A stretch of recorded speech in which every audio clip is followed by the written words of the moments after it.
Hi, I've been reading a lot of books lately, and I do want to share because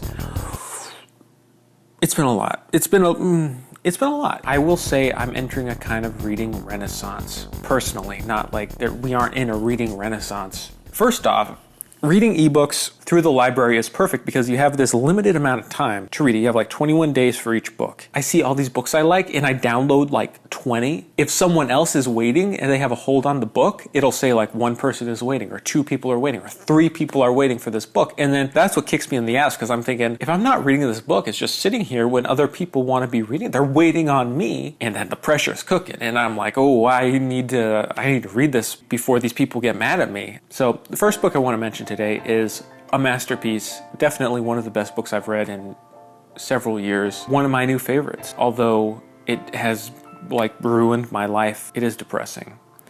It is so depressing. I wasn't even prepared for how depressing this book was, but oh my God, it's a masterpiece. It's perfect in every way. I wouldn't change a word. Butcher's Crossing by John Williams. Some of you, I assume, might know this writer from a famous book he wrote, which is like a cult book. I haven't read Stoner.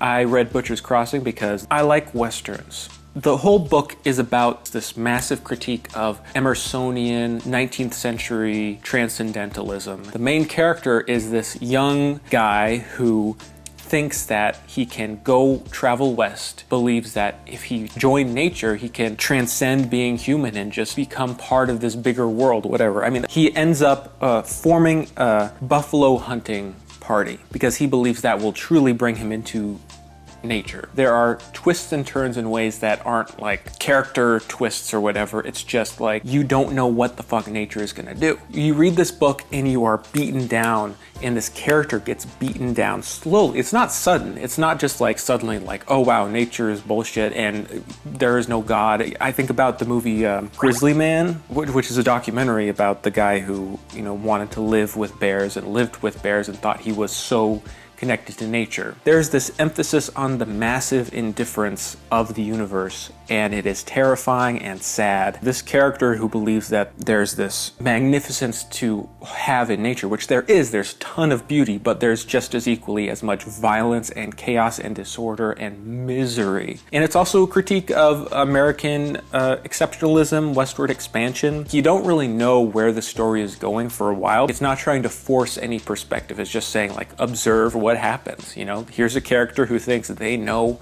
what the world is made of, who knows what nature is made of. Let's see what they think when they actually go out into nature. Beautifully written. This book was so enjoyable, but so crushing. Another book I read, or another type of book I read, Elmore Leonard books. Very prolific crime writer. He wrote Westerns early in his career, but later wrote crime fiction. His books were adapted into movies like Jackie Brown, Out of Sight, Get Shorty. I just started reading them and have been obsessed. I think because his style, his humor, but really the style of the writing, which is so stripped down, conveys so much with so little. I've just been obsessed. It's addictive, especially when you're reading, you know, huge fantasy books, that to have a short, you know, 250-page Elmore Leonard novel, it's so nice and fun. And I've just been reading so many of them. First one I read was called Pronto, which introduced the Raylan Givens character, which was used in the show Justified. I haven't seen Justified. I read Riding the Rap, same character, and Fire in the Hole, which is a novella. All really good stories. I would say Pronto was the best one. It was also the first one I read. One of the downsides to Elmore Leonard novels is that things just sort of happen in a lot of ways. The plots are great, but realistic to a point where just these characters, they do things, stuff happens, and then the story ends. Elmore Leonard was not a plotter. I love seeing the difference between the plotters and the pantsers. You know, reading Brandon Sanderson, who is very structured and has a thorough plot. You can read a Sanderson book and go through sometimes hundreds of pages and feel like things aren't going anywhere and wondering what's the point, and it's just all build up, and then you get to an excellent climax. And then you read something like Elmore Leonard, you read Stephen King, where you go from chapter to chapter going, wow, these are interesting characters, these are interesting scenes, I wonder where this is going. And then sometimes it doesn't always go anywhere. So like one of the books I read, which was kind of disappointing, was Maximum Bob. And it just kind of, you know, ends. Get Shorty was good, but I had seen the movie already. Again, just kind of ends. There's not really any satisfying conclusion. The characters are great. I mean, that's the thing about Elmore Leonard. If I were to recommend one, I'd say read Pronto. So in a recent video, I talked about Jean-Patrick Manchette.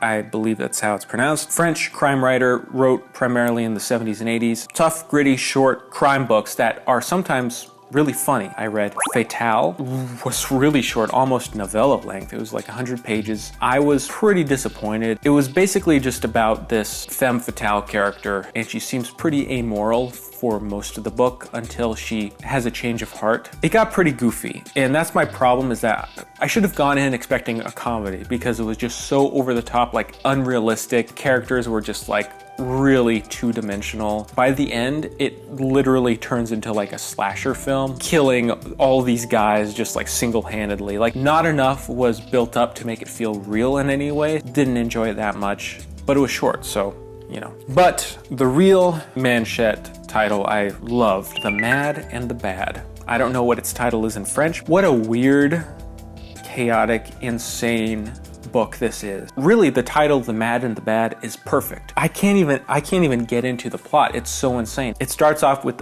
a maid who is hired by this like billionaire. All we know that this billionaire's nephew, who's a kid, is a total little monster. Like, he's a little demon child. This billionaire wants to have him killed, basically trying to frame the maid who he hired from the insane asylum for the kid's murder. Things start to go haywire. It was bizarre, but grounded in a way, so that when the violence really came and ramped up and got sort of out of control, it felt real. It felt like I could picture it.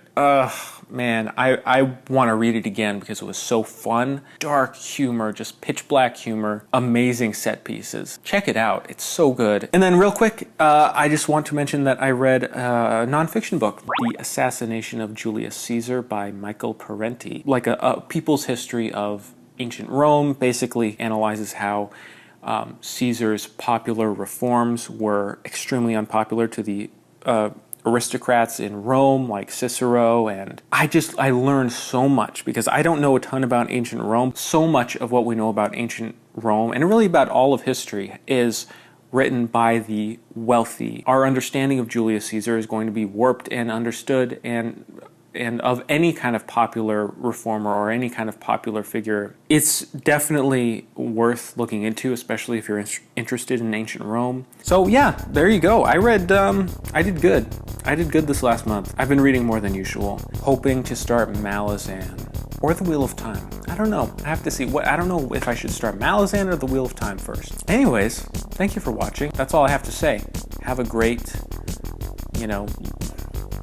week. Yeah, bye.